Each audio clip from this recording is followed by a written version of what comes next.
안녕하세요. 미스터리 수사국입니다. 오늘은 한 가사 도우미와 관련된 이야기를 해드릴 텐데요.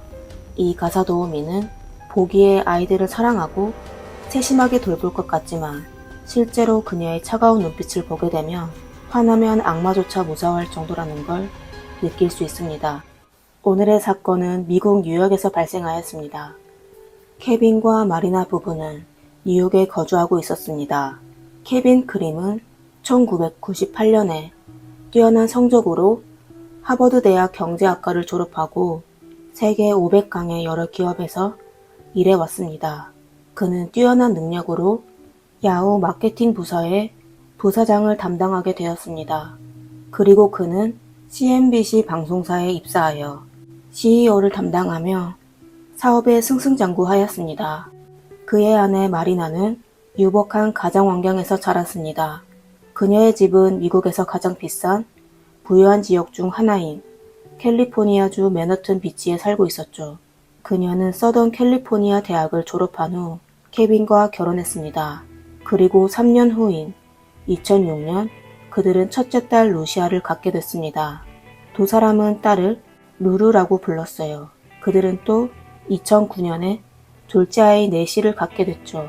두 자녀를 두게 된 그들은 점점 더 바빠졌습니다. 케빈은 회사의 임원으로서 업무가 아주 바빴으며 출장도 잦았죠. 집안의 모든 일들은 전부 아내 마리나가 맡았습니다. 그러다 얼마 지나지 않아 마리나는 셋째 레오를 또다시 임신하게 되었고 할 수 없이 사업을 포기하고 전업주부를 선택했습니다. 2010년 임신 중인 마리나는 케빈과 함께 샌프란시스코에서 뉴욕의 고급 아파트 라로셀로 이사를 갔습니다. 라로셀은 11층짜리 아파트인데요. 위치가 아주 좋았습니다. 센트럴파크에서 불과 500m 거리였습니다. 임대료는 당연히 저렴하진 않았죠. 케빈 가족은 아파트 3층에서 살고 있었고 옵션이 잘 되어 있어 매우 만족스러워했습니다. 하지만 전업주부였던 마리나는 배가 점점 불러오면서 불편함을 느끼기 시작했습니다. 큰딸 루루는 초등학교를 다니고 있었는데요. 방과 후 수영과 발레 등 과외를 받아야 했습니다. 그리고 둘째 네시는 유치원을 다니기엔 너무 어린 나이였습니다. 적어도 1년 이상을 기다려야 했죠. 마리나는 무거운 몸으로 매일 가족들을 챙기며 지쳐갔습니다. 출산 예정일이 다가오자 부부는 가사 도우미를 찾기로 결정하였습니다. 그리고 바로 이때 기회가 찾아왔습니다. 이날도 마리나는 여느 때처럼 네시를 데리고 큰딸 루루를 픽업하러 갔습니다. 마리나가 딸을 기다리는 동안 실리아라는 여자가 그녀에게 다가가 말을 걸었습니다. 실리아는 마리나를 오래전부터 지켜봤는데 매번 그녀가 불편한 몸으로 두 아이를 돌보는 모습이 힘들어 보였다고 했습니다. 그러면서 마리나에게 가사 도우미를 고용하라고 제안했습니다.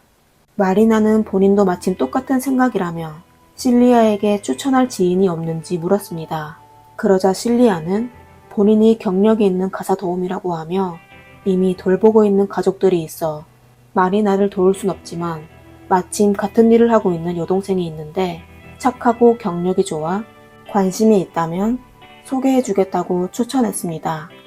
실리아가 얘기한 동생이 바로 오늘의 사건의 주인공 요슬린 오르테가였습니다.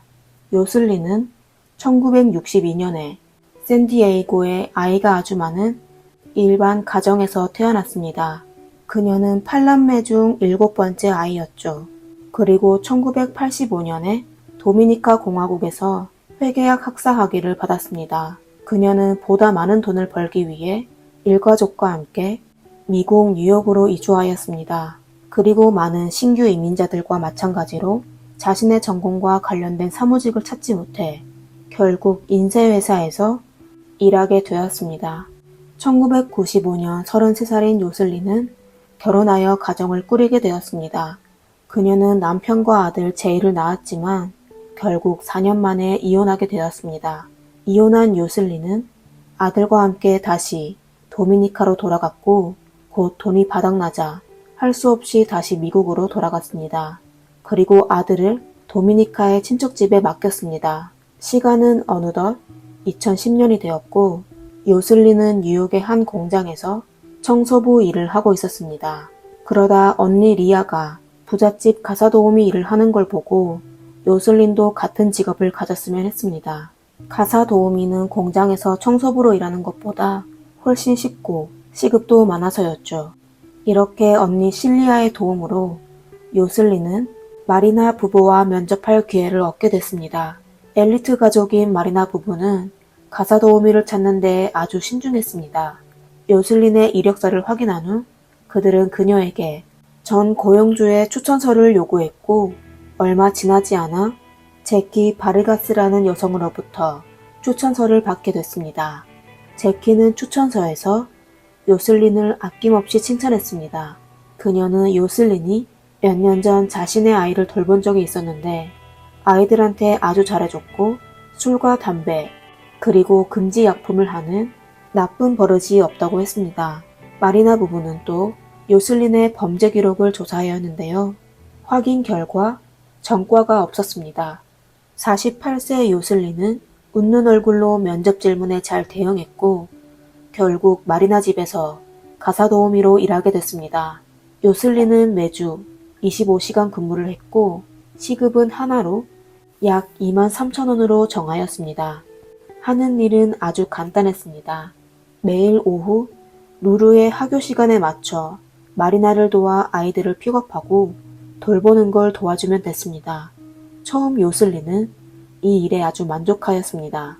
48세가 된 그녀는 다시 힘든 공장 청소 일을 하기에 기력이 부족했습니다. 가사도우미 일은 매일 4시간 정도 일하면 됐고 힘들지도 않으며 수입도 괜찮았습니다.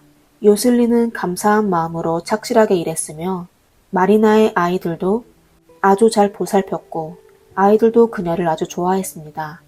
2010년 9월 30일 마리나는 셋째 아이 리오를 낳게 됐습니다. 매번 요슬린이 퇴근할 때마다 어린 리오는 울면서 그녀를 놓아주지 않았어요. 그리고 큰딸 루루는 요슬린이 그려진 그림을 그려 그녀에게 선물로 주기도 했습니다. 시간이 흘러 어느덧 요슬린은 마리나 가족의 일원이 된 것만 같았습니다.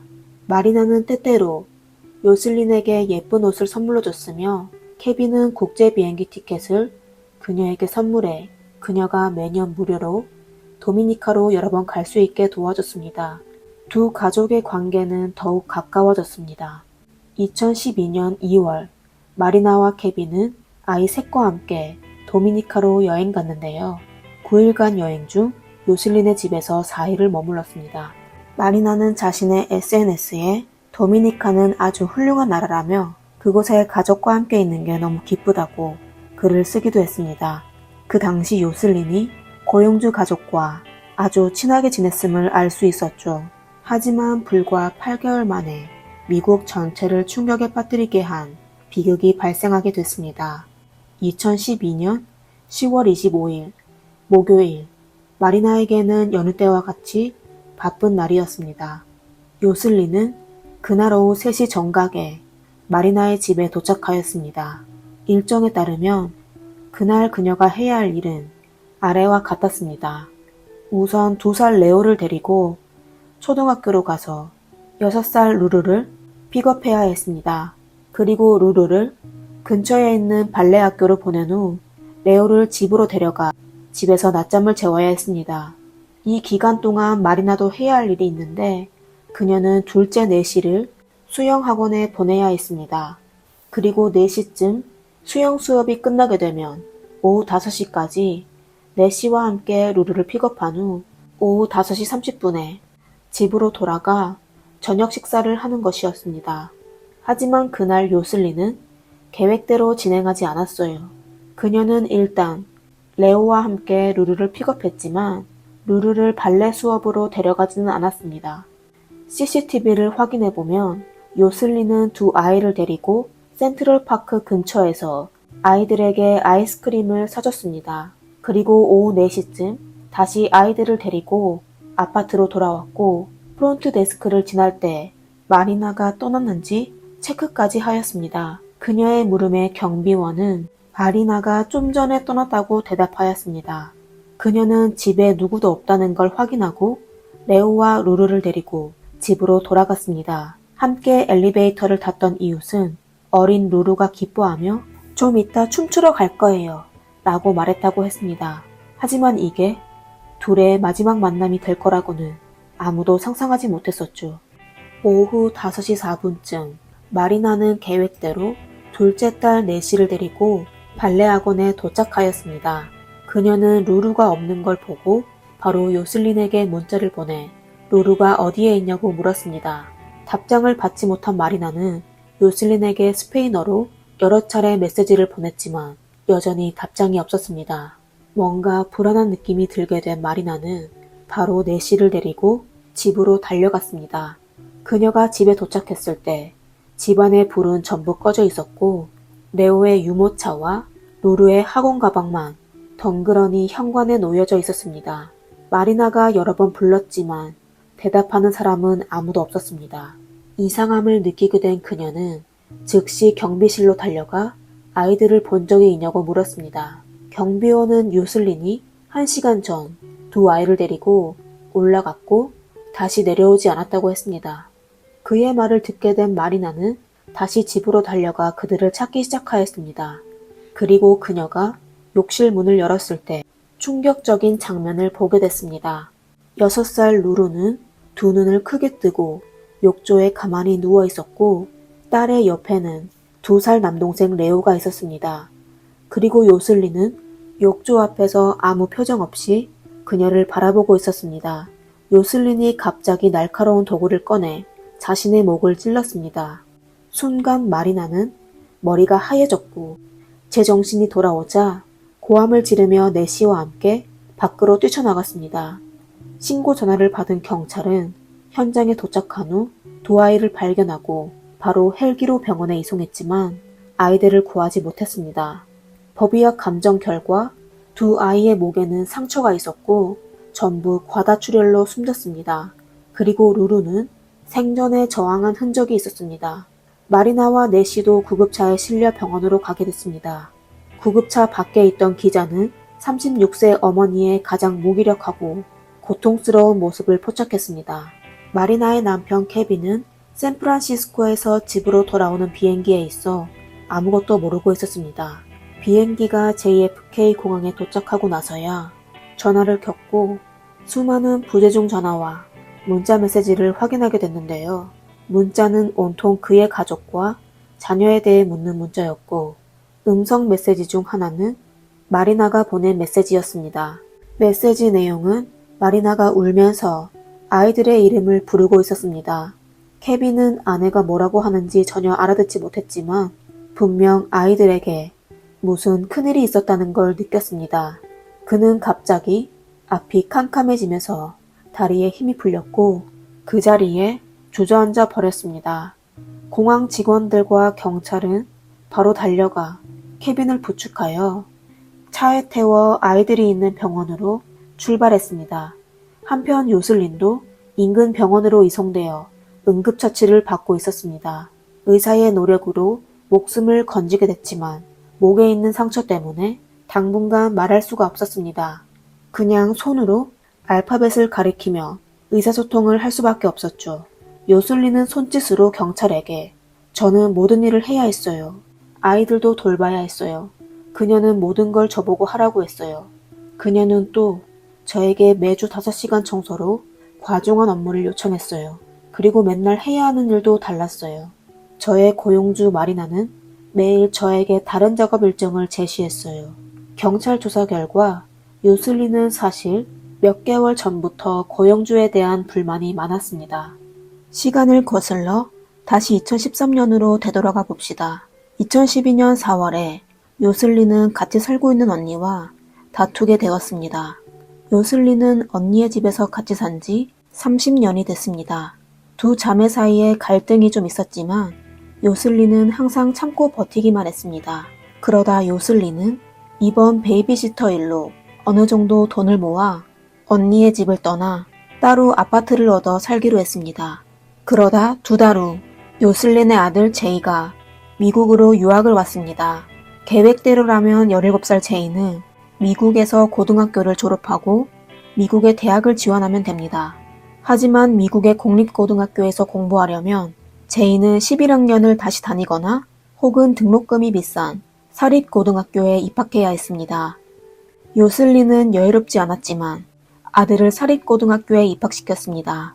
이렇게 집세와 아들의 등록금을 지불하고 나서 얼마 안 돼 요슬린의 적금은 바닥이 났었죠. 그녀는 그렇게 몇 개월을 버티다가 결국 다시 언니의 집으로 들어가게 됐습니다.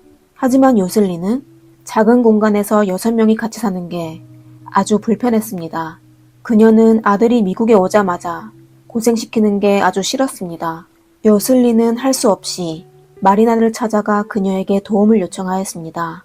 마리나는 그녀에게 아이들을 돌보는 것 외에 매주 5시간의 청소 시간을 추가해 줄 수 있냐고 하면서 그 대신 매주 100불, 하나로 약 13만 원을 지불해 주기로 했죠. 그리고 만약 더 많은 돈이 필요하다면 그녀는 요슬린을 친구들에게 추천하여 더 많은 기회를 마련해 주겠다고 했습니다. 요슬린은 마리나의 조언을 받아들여 마리나의 집에서 매주 5시간씩 청소를 했습니다.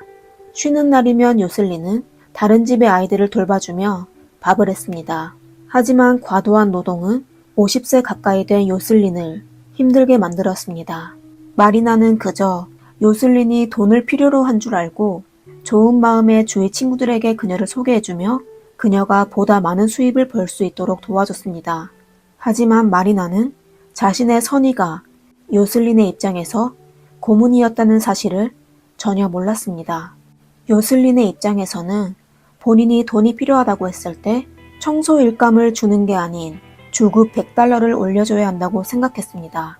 그리고 더욱 자기에게 일자리를 소개해주지 말아야 한다고 생각했습니다. 추가 작업 시간으로 인해 아들 제이와 함께할 시간이 부족하다고 느꼈기 때문이죠. 그녀는 또 마리나를 질투하기 시작했습니다. 마리나는 아이들을 부족함 없이 키울 수 있지만 본인은 그렇지 않았기 때문입니다. 둘의 차이는 요슬린을 질투하게 만들었으며 또 증오의 마음까지 심어졌습니다. 하지만 가사 도우미로서 그녀는 결코 본인의 생각을 마리나와 케빈에게 말하지 않았습니다. 그냥 매일 퇴근 후 친척과 친구들에게 울며 털어놓았습니다. 그녀의 가족은 그녀가 밥도 별로 먹지 않고 잠도 별로 자지 않는다는 걸 발견하게 됐습니다. 항상 유쾌했던 그녀는 매일 고민하는 모습으로 변했습니다. 마리나도 2년 동안 일해온 요슬린이 최근 들어 점점 집중력이 떨어지고 있다는 걸 느꼈습니다. 그녀는 더 이상 예전처럼 아이들과 교류하지 않았고 낯선 사람 마냥 무표정으로 일상을 반복해왔습니다. 그리고 요슬린은 가끔 규칙을 어기고 아이들에게 고칼로리 음식을 먹였습니다. 이건 마리나가 가장 납득하기 힘든 점이었는데요. 마리나는 여러 번 이런 부분을 경고하며 개선되지 않을 시 해고시킬 수밖에 없다고 경고했습니다. 마리나의 경고는 이미 우울증을 앓고 있는 요슬린을 더욱 불편하게 만들었습니다. 사건 발생 3일 전인 10월 22일에 요슬린은 정신과 의사 토마스와 45분간 면담을 진행하였습니다. 요슬린은 의사에게 본인이 직장에서 겪은 불안함을 말했습니다. 토마스 의사는 면담이 끝난 후 요슬린이 심한 우울증을 앓고 있지만 정신적으로는 문제가 없다고 생각하여 그녀에게 심리치료를 계속하라고 권했습니다. 요슬린은 다음 진료 시간을 예약했고 동시에 병원으로부터 만약 예약을 취소할 경우 하나로 약 13,000원 정도의 수수료를 지불해야 한다는 통지도 받았습니다. 경제적 여유가 없던 요슬린은 사실 계속 진료받을 마음이 없었던 거죠. 예약을 취소하면 수수료를 지불해야 한다는 사항이 그녀를 더욱 고통스럽게 만들었습니다. 그녀는 주위의 모든 것을 의심하고 원망하기 시작했고 온 세상이 그녀와 맞서고 있다고 느꼈습니다. 이틀 후인 10월 24일에 요슬린은 또다시 아이들을 데리고 고칼로리 음식을 먹였습니다. 그녀의 행동에 마리나는 참다 못해 다시는 그러지 말라고 크게 경고했습니다. 그 당시 요슬린은 아무 말 하지 않았지만 집으로 돌아간 후 이상한 행동을 하기 시작했습니다. 그녀는 다량의 진통제를 먹고 나서 잠자기 전 언니에게 자신의 아들을 잘 돌봐달라고 당부했습니다. 이튿날 아침 바로 사건이 발생한 10월 25일에 요슬린은 자신의 지갑을 언니의 방문 손잡이에 걸어 놓았습니다. 지갑에는 요슬린의 어머니의 사진과 여권, 그리고 사회보장카드가 들어있었습니다. 그리고 집을 떠난 그녀는 옆집에 편지 한 통을 주며 본인의 언니에게 전해달라고 부탁했습니다. 봉투 안에는 요슬린의 은행카드, 운전면허증, 여권, 그리고 $100, 하나로 13만 원 정도의 현금이 들어있었습니다. 이웃은 그 당시 요슬린을 보고 깜짝 놀랐다고 했습니다. 요슬린의 안색이 아주 나빴기 때문이죠. 이를 갈며 얘기했고 아주 혼란스러워 보였죠. 그리고 불과 몇 시간 후인 그날 오후 요슬린은 미국 전체를 충격에 빠뜨린 사건을 저질렀습니다. 너무나도 안타깝고 어이없게도 아이들은 세상을 떠났지만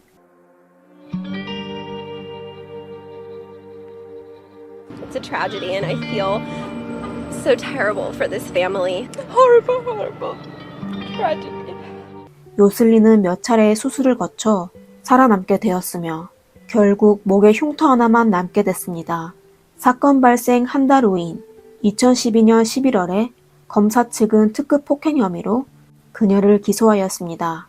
검사 측은 요슬린이 본인의 불행을 타인의 탓으로 돌려 가석방이 없는 무기징역을 선고받아야 한다고 주장했습니다. 반면 요슬린의 변호사는 요슬린이 사건 발생 전에 정신과 의사를 만난 적이 있다며 정신병의 이유로 변호를 진행하였습니다. 사건 발생 후 요슬린의 가족과 친구들은 전부 그녀에게 정신적인 문제가 있다고 하며 그녀를 옹호했습니다. 요슬린은 또 사건 발생 전부터 지속적으로 사람을 죽이라는 환청을 들었다고 하며 악마로 인해 범행을 저질렀다고 범행을 부인했습니다. 본인이 무슨 짓을 했는지 모르겠으며 본인의 행동을 통제할 수 없었다고 덧붙였습니다. 요슬린의 변호사는 그녀가 정신병적 에피소드를 겪고 있었기 때문에 무심코 저지른 범행이라며 무죄 판결을 받고 바로 석방해야 한다고 주장했습니다. 4년간의 오랜 심사를 거쳐 2016년 4월에 법정에서는 요슬린에게 죄를 인정하는 협의서를 제출하였습니다. 협의에 따르면 그녀가 죄를 인정하게 되면 무기징역을 선고받되 30년 후 가석방을 신청할 수 있습니다. 하지만 그녀는 협의를 거절하였습니다. 그러다 사건 발생 6년 후인 2018년 2월에 요슬린의 최종 판결이 시작되었습니다. 그녀는 법정에서 엄청 오만한 태도였으며 본인이 저지른 범죄에 대해 전혀 후회하지 않았습니다. On October 25th, 2012, Yoselin Ortega, this defendant, intentionally and savagely slaughtered Lucia Krim and Leo Krim.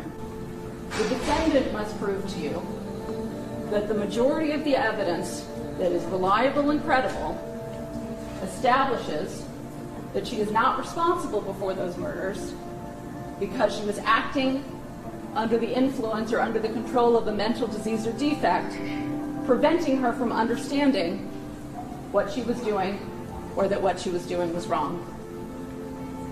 But ladies and gentlemen, the defendant will not meet that burden. 검찰은 요슬린은 분명 본인이 저지른 일을 정확히 알고 있다고 주장했습니다. 그녀가 처음 정신과를 방문한 시간은 10월 22일이었습니다. 그리고 그녀를 진료한 토마스 박사는 요슬린이 정신적 문제가 없음을 증명하였습니다. 그녀는 환각도 망상도 없었습니다. 검찰은 또 그녀에게 아무런 정신적 문제가 없었을 뿐만 아니라 범죄 과정을 세심하게 계획했다고 밝혔습니다. 사건 발생 전 요슬린이 언니에게 은행카드, 여권 등을 남긴 건 그녀가 분명 다시 돌아오지 못할 걸 알고 있었으며 또 범행을 저지르기 전 경비원에게 마리나의 외출 여부를 확인한 점을 토대로 계획 범죄임을 밝혀냈습니다. 그리고 이 악랄한 여자는 욕실에서 마리나를 기다리고 있었습니다. 그녀는 마리나에게 자신의 아이들에게 무슨 일이 일어났는지 확실히 보여주고 싶었습니다. 변태스러운 범죄자 요슬린은 아이를 잃어 고통스러운 표정을 짓는 마리나를 가장 보고 싶어 했습니다. 그리고 요슬린은 2년 동안이나 아이를 돌봐준 부모였지만 아이들을 전혀 사랑하지 않았습니다. 그녀는 아이들이 울면서 법정에서 세상을 떠난 아이들을 얘기했지만 조금 더 슬퍼하지 않았습니다. 그녀는 본인의 변호사가 얘기한 것처럼 정신병으로 인해 본인이 한 짓을 전혀 기억하지 못한다고 주장했지만 그녀가 병원에서 깨어났을 때부터 단 한 번도 아이들이 어디에 갔는지를 묻지 않았습니다. 그리고 왜 본인이 병원에 있는지와 왜 경찰이 주변에 있는지, 왜 본인에게 수갑을 채웠는지 전혀 궁금해하지 않았으며 깨어나자마자 마리나를 탓하기만 했습니다. 이건 그녀가 본인이 한 짓을 잘 알고 있다는 걸 증명할 수 있었습니다. 더욱 확실한 증거는 검찰 측이 법정에서 제출한 녹음 파일이었습니다. 검찰 측 심리학자와의 대화인데요. 심리학자가 그녀에게 범죄 전이나 범죄 중에 범죄를 저질러라는 소리를 들은 적이 있습니까? 라고 묻자 요슬리는 아니요, 저는 아이들을 매우 사랑합니다. 라고 대답했습니다. 심리학자는 또 그녀에게 악마를 본 적이 있습니까? 라고 물었습니다. 그러자 요슬리는 없다 라고 답했습니다. 이 녹음 파일은 요슬린의 변호사가 얘기한 걸 전부 반박했죠. 요슬린의 변호사는 그녀에게 정신적 문제가 있음을 주장하며 악마의 소리인 환청을 겪고 있다고 주장해왔습니다. 2개월의 재판 끝에 배심원단은 만장일치로 요슬린에게 특급 폭행으로 인한 유죄를 선고하였습니다. 판사는 그녀에게 가석방 기회가 없는 종신형을 선고하였습니다. 심판 후 요슬린과의 대화에서 그녀가 얼마나 이기적이고 나르시스트인지 알 수 있었습니다. 처음부터 끝까지 그녀는 자신의 잘못을 인정하지 않았습니다. I'm very sorry for everything that happened. Pero ojalá que nadie, but I hope that no one goes through what I have gone through. Although many people wish me all the worst, my life is in the hands of God. I ask for a great deal of forgiveness. To God, to Marina, to Kevin. I told my family that I did not feel well. I went to the doctor. He gave me another appointment. He said if you don't come, we are going to charge you $10. Yo le dije, Marina, yo tengo que ir yo no le dije que era para el médico, pero yo tengo un appointment. I told Marina, I didn't tell her that it was for the doctor, but I told her I had an appointment. Yo tenía otro appointment. But she had another appointment, Y yo no pude ir. and I was not able to go. Y al fiscal, And to the DA, que Dios lo bendiga may God bless por her todo lo que me desea for everything he wishes me. y todo lo que me ha hecho, pero Dios está And ahí arriba. everything he has done, but God is up there. The defendant knows nothing of responsibility or remorse. She should also know nothing of hope. The defendant is an evil and utterly dangerous narcissist and a complete failure. It is right that she should live and rot and die in a concrete and metal cage, like the ugly, dark shadow of Lulu and Leo's bright, shining lights. And more importantly, it is right that she will go from being hated by the world to being forgotten by the world before she's even dead. While Lulu and Leo's siblings and legions of family and friends, even friends who never knew them, will never forget their inspiring legacies. 마리나는 자신을 진정시키며 법정에서 진술하였습니다. 그러다 딸과 아들을 얘기하게 될 때 그녀는 더 이상 마음속의 슬픔을 감추지 못하고 몇 번이나 울컥했습니다. The defendant may think she destroyed Lulu and Leo, but she is a failure in this too. Lulu and Leo are powerful forces.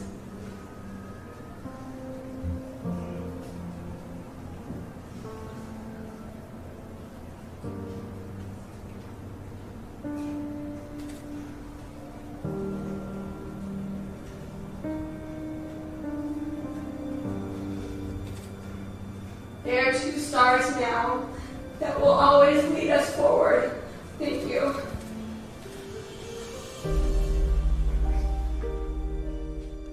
사건 발생 후 경찰은 요슬린이 가사 도우미가 될 자격조차 없다는 걸 알게 됐습니다.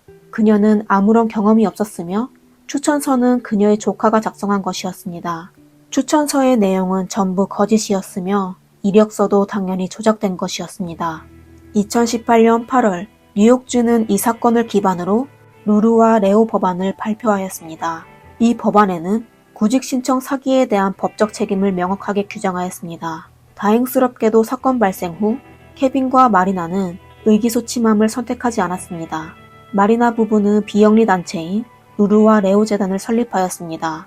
재단은 아이들이 무료로 창의력과 상상력을 키울 수 있도록 도와줬습니다.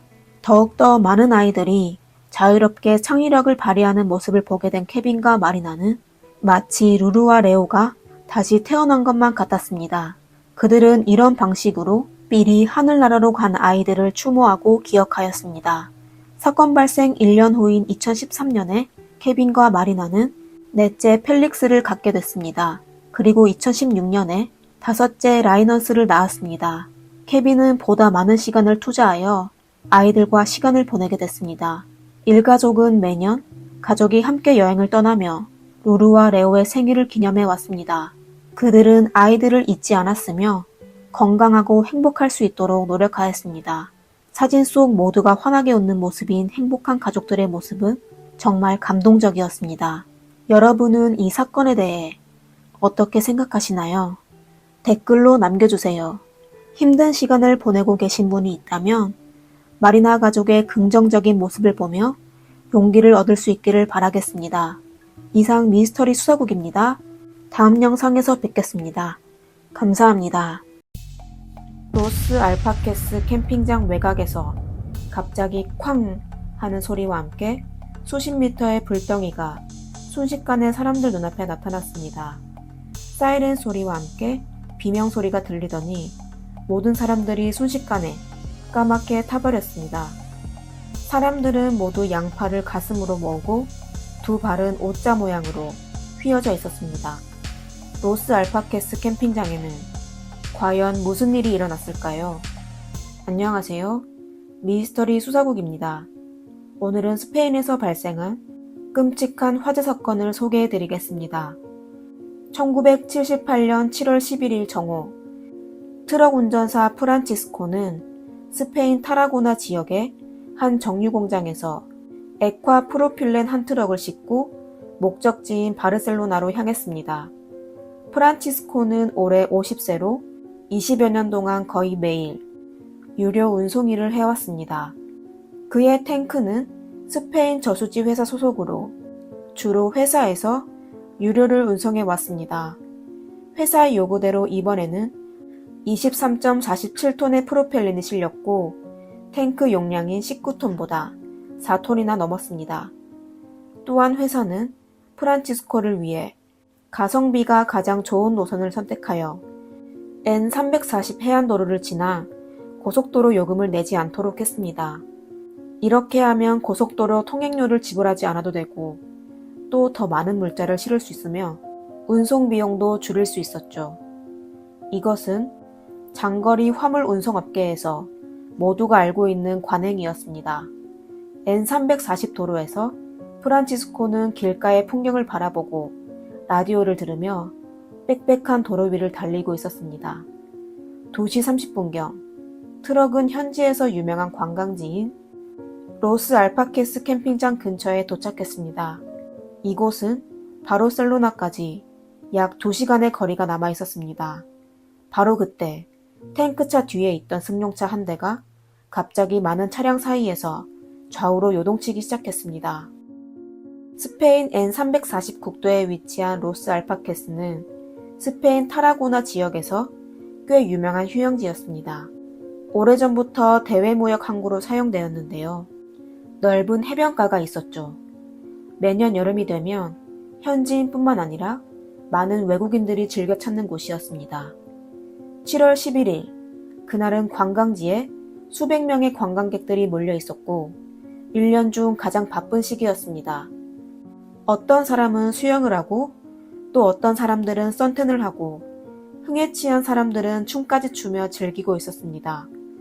오후 2시 35분경 사람들이 한창 즐겁게 놀고 있을 때 캠핑장 외곽으로부터 갑자기 무슨 물체가 부딪히는 듯한 큰 소리가 들렸습니다. 가까이에 있던 관광객들은 소리를 향해 살펴봤지만 별다른 사고를 발견하지 못했습니다. 그러다 거대한 하얀 구름이 멀리서 사람들을 향해 몰려오더니 불과 몇 초 사이에 주변에 있던 관광객들을 덮쳤습니다. 그리고 바람을 타고 사람들이 가장 모여있는 디스코텍을 향해 날아갔습니다. 도대체 그것은 무엇이었을까요? 몽환적인 듯한 이 장면은 현장에 있던 아이들로 하여금 흥분을 감추지 못하게 했는데요. 많은 아줌마들은 의아해하며 구름 속으로 다가갔고 심지어 방 안에서는 달콤한 냄새도 났는데요. 사람들은 수군거리기 시작했습니다. 이어서 멀리 떨어져 있던 관광객들이 구름 속에서 갑자기 한 줄기의 빛을 발견했고 바로 큰 소리가 울렸습니다. 곧이어 몇몇 차들과 요트들이 사람들 머리 위로 날아가더니 순간 직경 수십 미터가 되는 불덩어리가 순식간에 사람들 눈앞에 나타났습니다. 11일 스페인 현지 시간 오후 2시 38분에 국가국민경비대, 치안부대, 소방부서 및 여러 공립병원 등 전국 각 기관에서 전화가 동시에 울리기 시작했습니다. 현장은 사이렌 소리와 문의 소리, 그리고 비명소리로 가득했습니다. 현장은 이미 폐허가 되었고 로스 알파케스 캠핑장에서 사고가 났다는 소식은 모든 사람들에게 알려졌습니다. 연락을 받은 스페인 국가경비대 페드로 장관은 바로 헬기를 타고 현장을 향해 출발했습니다. 국민경호대는 스페인 내무부와 국방부의 관할을 받는 국가급 무장 세력입니다. 국민경호대가 대규모로 출동이 필요한 경우는 사태가 위급하거나 심각한 테러가 있을 때였습니다. 캠핑장에서 무슨 일이 일어났는지 알 수 없었지만 국민경호대는 불과 10여 분 만에 헬기에 장비를 가득 싣고 현장에 도착했습니다. 흔들리는 헬기에서 페드로는 캠핑장을 내려다보았는데요. 무려 절반이나 되는 땅이 모두 칠흑같이 어두워져 있었습니다. 그리고 수십 대의 자동차와 텐트가 잔해로 변했고 해변가에 있던 보트들도 수십 미터 밖에 떨어져 있었습니다. 페드로는 헬기의 높이를 낮춰 더 많은 세부 사항을 확인하려고 했습니다. 캠핑장 가까이 가자 곳곳에서 작은 점들이 눈에 띄기 시작했습니다. 헬기에서는 잘 보이지 않았지만 일정한 거리로 가까워지면서 까만 점들은 빽빽하게 몰려있는 사람임을 알 수 있었습니다. 사람들은 모두 까맣게 타버렸고 도로에서 캠핑장까지 여기저기에 널려 있었습니다. 피해자는 최소 100여 명으로 추정됐는데요. 사람들이 가장 많이 몰렸던 곳은 해변에 있던 디스코텍이었습니다. 한 무더기에 검게 그을린 사람들이 고리 모양을 이루었고 심지어 식탁에 앉아 접시를 들고 있는 사람도 있었습니다. 이곳에서 춤을 추고 식사를 하던 사람들이겠죠. 그들은 아무런 준비 없이 순식간에 큰 불에 타버렸습니다. 무엇보다 공포스러운 건 그들 전부 양팔을 가슴으로 모으고 있었고 두 발은 오자 모양으로 휘어져 있었다는 것입니다. 모든 사람들은 신기하게도 똑같은 자세를 유지하고 있었습니다. 도로 가장자리에는 일부 생존자들은 무릎을 꿇은 채 울고 있었고 어떤 아이들은 부모를 잃게 되어 거리에 서서 어떻게 해야 할지 몰랐으며 또 어떤 관광객은 해변에서 까맣게 타버린 가족을 운반하고 있었습니다. 오후 3시경 현지 소방대와 국가경찰 그리고 도시 치안부대가 잇따라 현장에 투입됐습니다. 그들은 생존자를 수색하며 완전히 타버린 몸을 조금씩 현장에서 다른 곳으로 옮겼습니다. 구급차가 부족한 데다 도로가 막혀 있어 현장의 구조 진행 속도는 더뎌지기만 했습니다.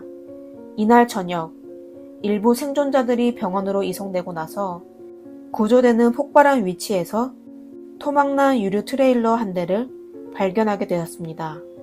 트레일러의 두 바퀴는 거대한 힘에 의해 벽에 박혀 있었고 차량 앞부분은 캠핑장에 있었습니다. 또 탱크 부분은 300m 떨어진 도로변으로 날아갔으며 운전자는 차마 눈을 뜨고 볼 수가 없었습니다. 차량 번호를 통해 피해자의 신원을 확인할 수 있었고 그가 바로 엔페이즐 회사의 트럭 운전사 프란시스코였습니다. 이 단서들을 통해 로스 알파케스 캠핑장의 사고 원인도 결국 밝혀지게 되었는데요. 수사팀의 추정에 따르면 사건은 크게 두 가지의 가능성이 있었습니다. 하나는 11일 오후 2시 35분경 프란치스코가 운전하던 트럭이 사고로 캠프 가장자리 쪽으로 돌진해 탱크가 폭발한 것이고, 두 번째는 트럭 사고는 없었지만 더운 날씨와 과도한 적재로 사고가 발생했다는 것입니다.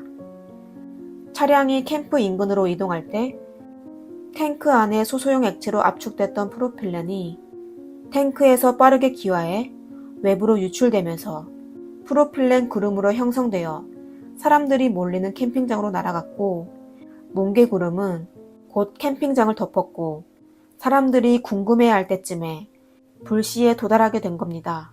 가연성이 강한 가스로 불이 붙자마자 탱크차 쪽으로 번졌고 부글거리던 액체가 부풀어 오르며 순식간에 공포스러운 현장으로 변했는데요.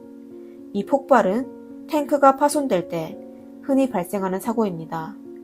탱크가 손상된 후 탱크의 압력 변화로 인해 액화가스가 빠르게 증발되며 이때 불씨를 만나게 되면 탱크 내부가 압력의 한계로 강력한 폭발이 발생합니다.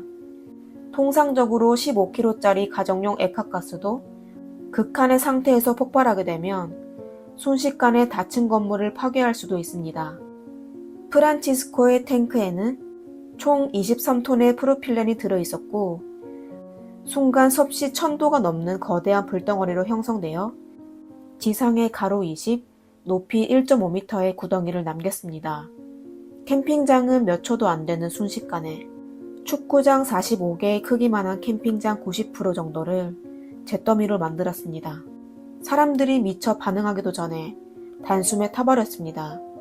조금 멀리 떨어져 있던 관광객들도 도망갈 틈도 없이 바로 불 속으로 사라졌습니다. 어떤 사람은 아이를 박스에 넣었지만 결국 박스와 함께 타버렸고, 또 일부 사람들은 불이 붙었을 때 바다로 뛰어들었지만 바닷물은 불꽃으로 인해 수십 도에 달하는 소금물로 변했고, 그들은 내려가자마자 비명을 지르며 더 이상 올라오지 않았습니다. 고온의 열기는 마치 스테이크를 굽듯 사람의 신경조직을 수축시켰고 수분이 빨리 빠져나가게 했습니다. 또한 수축된 근육이 관절을 잡아당겨 팔다리가 휘어지게 되었습니다. 마치 권투 선수의 수비 자세와 흡사하죠. 이런 기괴한 자세로 그들은 그 장소에 쓰러져 있었습니다. 로스 알파케스 캠핑장은 불길에 휩싸여 초토화되었고 놀러온 관광객들은 대부분 수영복만 입고 있었으며 여권과 다른 신분을 밝힐 수 있는 물건들은 순식간에 불에 타버렸습니다.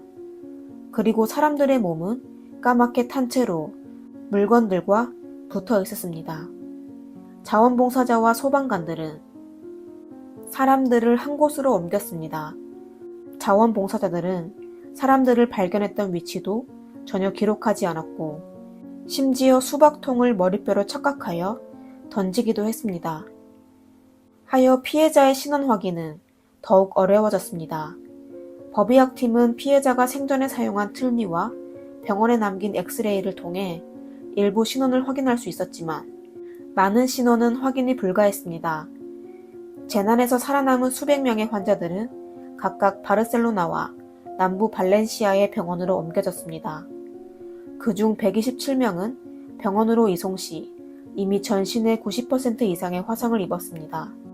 이 정도 크기의 화상은 고통은 이루 말할 수 없고 또 심각한 감염도 발생할 수 있었습니다. 그 당시의 위생과 의료 조건으로 구조 작업은 매우 어려운 작업이었습니다. 환자들은 며칠, 심지어 몇 주 동안 고통에 시달리다가 결국 모두 숨졌습니다. 사건 발생 다음 날 캠핑장 폭발 뉴스는 유럽 전역에서 톱뉴스로 실렸습니다. 피해자들은 거의 관광객들이었습니다. 스페인 현지인뿐만 아니라 독일인, 프랑스인, 그리고 다른 나라 손님들도 많았습니다. 심지어 가족 단위로 세상 뜬 사람들도 있었는데 아주 마음 아픈 재앙이었죠. 특히 사람들을 분노케 한 건 사후 발표한 조사 결과에 의하면 이번 사고는 분명 막을 수가 있었다는 것입니다. 우선 사고 차량과 같은 대형 탱크 트레일러에는 감압 밸브가 설치되어 탱크의 압력을 어느 정도 제어하고 증기 폭발을 줄여줍니다. 하지만 저수지 회사의 탱크 트레일러는 이런 기본적인 장치가 장착되어 있지 않았습니다.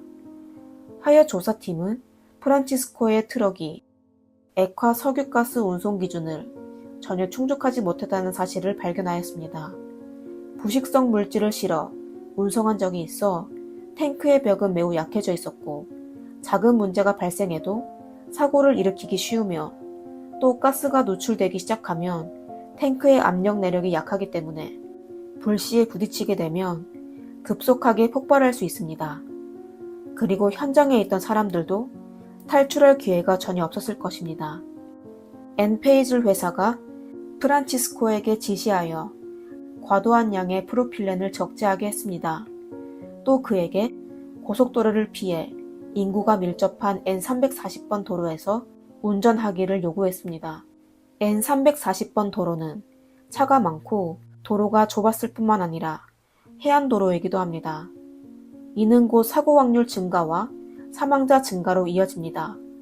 그리고 이번 고속도로를 피했던 운송은 하나로 겨우 130만원 정도를 절약할 수 있었습니다. 스페인 정부는 사고 직후 위험물이 있는 트럭의 도시 통행을 금지시켰습니다. 한 달 후 새로운 안전규칙에 의하면 모든 트럭은 감압 밸브를 설치하게 했으며 안전 테스트도 통과해야 했습니다. 그리고 차량에 블랙박스를 설치하고 출발 전에는 안전 승인 문서를 구비해야 했습니다. 그 후 스페인 내에서는 다시는 이런 대형 사고가 발생하지 않았습니다. 폭발 사고 발생 후 3년이 지나고서야 피해자에 대한 뒤처리는 모두 끝났습니다. 피해자를 찾으며 부상자를 치료하는 동안 피해자의 명단은 계속 늘고만 있었습니다. 조사팀은 당초 폭발로 215명이 숨진 것으로 파악했지만 이후 더 많은 사람들은 치료를 받고서도 세상을 떠나게 됐습니다. 그리고 2명의 피해자는 지금까지도 신원을 확인할 수 없습니다. 1982년 2월 엔페이즐사와 저수지 회사는 피해자의 가족들과 피해 업주에게 모두 1323만 유로로 하나로 약 190억 원을 배상하였습니다. 두 회사 관계자도 형사상 과실 혐의로 유기징역 1년을 선고받았습니다. 로스 알파케스 캠핑장은 복구를 마친 후 다시 운영되었습니다. 캠핑장 한 건물의 벽에는 희생자들을 기억하기 위한 벽화도 그렸습니다. 위에는 215개의 별이 있었는데 각각 희생자를 의미하는 것이었습니다. 1978년 7월 11일 조사팀은 심하게 퇴어진 유조차의 선두에서 프란치스코의 시계를 찾게 됐습니다. 다행히 시계는 파손되지 않았지만 폭발 직전인 2시 36분에 멈추게 되었습니다. 바로 대부분의 희생자가 목숨을 잃게 된 시점이었습니다. 이번 폭발 사고는 역사상 최악의 탱크차 폭발 사고 중 하나로 사회적으로 아주 큰 영향을 미쳤습니다. 과거의 사고 경력을 교훈으로 완전한 안전 예방 조치가 수립되고 유사한 사고가 다시는 발생하지 않도록 조치하는 게 더욱 의미 있다고 생각합니다.